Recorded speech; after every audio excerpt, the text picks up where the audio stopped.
Portsmouth, yeah, that chorus got the crowd screaming.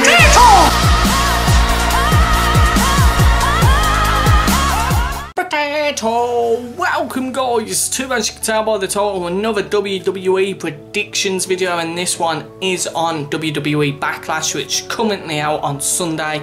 I just finished watching all the highlights for SmackDown, so I'm caught up all with the SmackDown storylines leading up to Backlash. If you do enjoy these videos, hit that like button right now and join the Potato Army today. Make sure you hit that big red subscribe button right down below, and don't forget to turn on notifications. And before we get into it, if you like Free Network to join, make sure you check out Freedom and make sure you follow my Beam and all my social medias down below in the description. Make sure you follow them down below. So yeah, let's get into these predictions. Backlash, I think it's the first pay-per-view of SmackDown since WrestleMania, so this is a big thing. So let's get into the first match of the kickoff show, which is Dillinger versus Aiden English. They've sort of given Aiden English a big push now on this SmackDown roster. I think he's kind of split up with the Vaudevillains. Simon Gotch was his team partner. They've sort of drifted apart, and the start of giving Aiden English a bit of a push. Because there's also 3 down in the British thing with WWE. There's Pete Dunne, and there's the other 2 with the massive moustaches. So freaking, I don't know what I've just done with mine there. No! Yeah, and they're giving like the English people a push a bit, like English strong style, stuff like that. But then Dillinger currently coming up from NXT up to the main roster, which is a very big push for somebody like him. He's already had a big impact on the fans. Every time the referee counts on a pin, it's not 1, 2, 3, it's 10, 10, 10. Because, as if you don't know, he is called the Perfect 10. But due to that being him, being the Perfect 10, they're giving Aiden English a push, but I don't think they'll give him that much of a push. How it's been going over the last few weeks, it's been backwards and forwards with both of them. But seeing it as a kickoff show, it's kind of to hype up the fans, so I'm predicting a Dillinger win, just to hype up the fans a bit before the main show starts. Just simple as that. That's my prediction for that. 2 new matches that I'm just going to chuck in straight away that have been added is Sami Zayn versus Baron Corbin. They've been kicking off for a while now. For this past month, they've been going out at each other. I'm not really sure why they have been, really. I think it's just a story feud, like who's better and stuff like that. But the only thing I can say is I can just see Baron Corbin winning it, because they're just giving him the push that he needs to be that big star to go towards a title. So Sami Zayn, he's like the today's Ziggler. Like when Ziggler goes, I reckon it'll be Sami Zayn taking over for like that charismatic sort of person. But I'm just predicting a Baron Corbin win for this one. The next match that also just got added, Luke Harper versus Eric Rowan. The ex-Wyatt family members, Luke Harper going off on his own, Rowan kind of drifting off, never leaving the family, but he drifted off. Harper left and become his own thing, and it literally made him the best thing that they could have done. Because Luke Harper has been amazing since it's left that family, doing his own thing. Like Braun Strowman, they've both come out and done their own thing, really. So, but Rowan, he's sort of, he's a big bloke, but he's down on the roster as not the biggest superstar. But it's pretty much like the battle of the brothers, but I'm just predicting a Luke Harper win over Rowan, because he's always been the bigger man, he's always been the bigger one, he's always stood out the most. So, yeah, hopefully Luke Harper wins. The match after that is the 6 women tag team match. On one side you got Naomi, Charlotte Flair, Becky Lynch.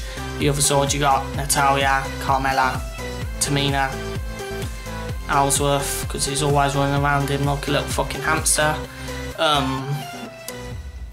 But yeah, Charlotte Flair's meant to be going all goody two shoes just for this storyline, because Charlotte come into SmackDown and the SmackDown women's roster didn't like it, how much she dominated on Raw. Now she's coming over to SmackDown thinking they're going to do the same thing. But I'm predicting the Naomi, Charlotte and Becky Lynch win, really, because it's Charlotte Flair, it's pay-per-view, they're going to get her back to the pay-per-view winning sort of thing, they're going to win this thing. Then I can predict maybe at the next event or the next few weeks it'll be a triple threat match with Naomi, Charlotte and Becky, or a Becky and Charlotte match, just to decide who becomes #1 contender, and I can really see Charlotte going for that, really. So I'm predicting the Naomi, Charlotte and Becky's team to beat the other side. God, Ellsworth does look like a hamster with no chin. It is weird. The match after that is what I'm really looking forward to, Nakamura versus Ziggler. This might be one of the best matches of the night. I'm predicting, say, this will be the best match of the night, because they're both the same charismatic, high-flying, risk-taking sort of superstars. I mean, yeah, Ziggler will always get knocked down, he always gets back up. Freaking, as a Jackass song goes, when you get knocked down, you gotta get up. Freaking, will always get back up, but I can just see it with Nakamura hitting him in the face with a Kinshasa knee to the face.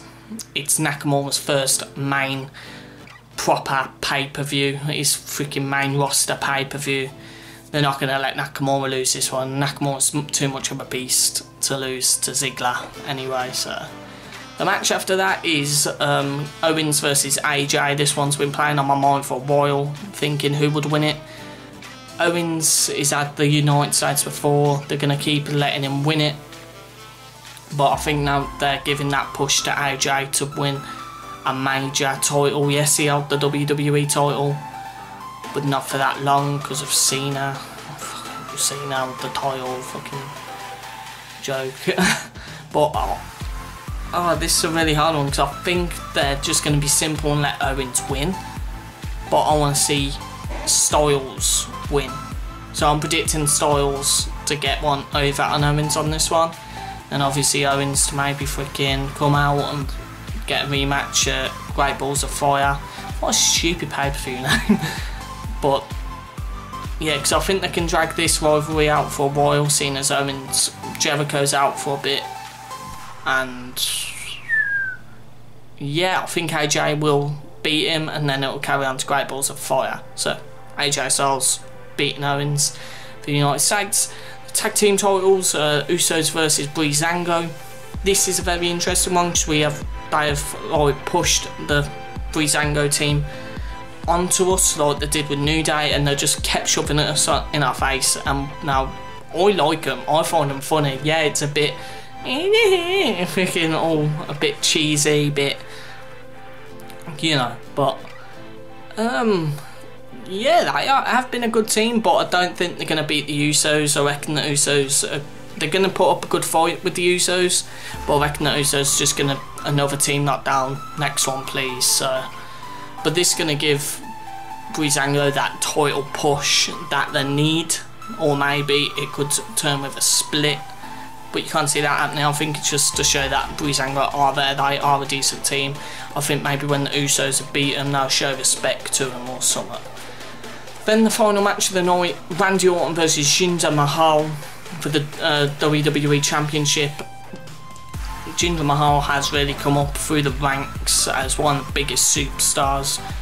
I reckon he will be one of the biggest stars now. I reckon that's why they give him this title push, to give him that WWE, that big superstar feel. But I don't think he's that big to win the title from Orton. No way. Orton is too experienced to do any of that. I reckon something will happen with those two little people that he has, Jinder Mahal. But I reckon Randy Orton, he is going to come out on top with this. But it's going to give, once again, like the Breezangos, it's going to give Jinder Mahal that final push that he needs to become that big superstar in the future, because he is India's next big star. I think the last big Indian star they had was Great Khali, and he was an absolute beast, and Jinder Mahal is an absolute beast, but I don't think he's going to win the title just yet. So those have been my predictions, boys. Let me know what you thought. Let me know your predictions down below. Let me know if you're going to watch it or not. I'm definitely watching it on Sunday, going over to my brother's once again, like we always do, to chill out and watch it. But yeah, I hope you have enjoyed. If you have, smash that like button, subscribe if you're new, join the Potato Man Army right now. Don't forget to follow all my social media links down below. I've been dominating Spud. I love you, Potato Man Army, and don't forget to stay starchy.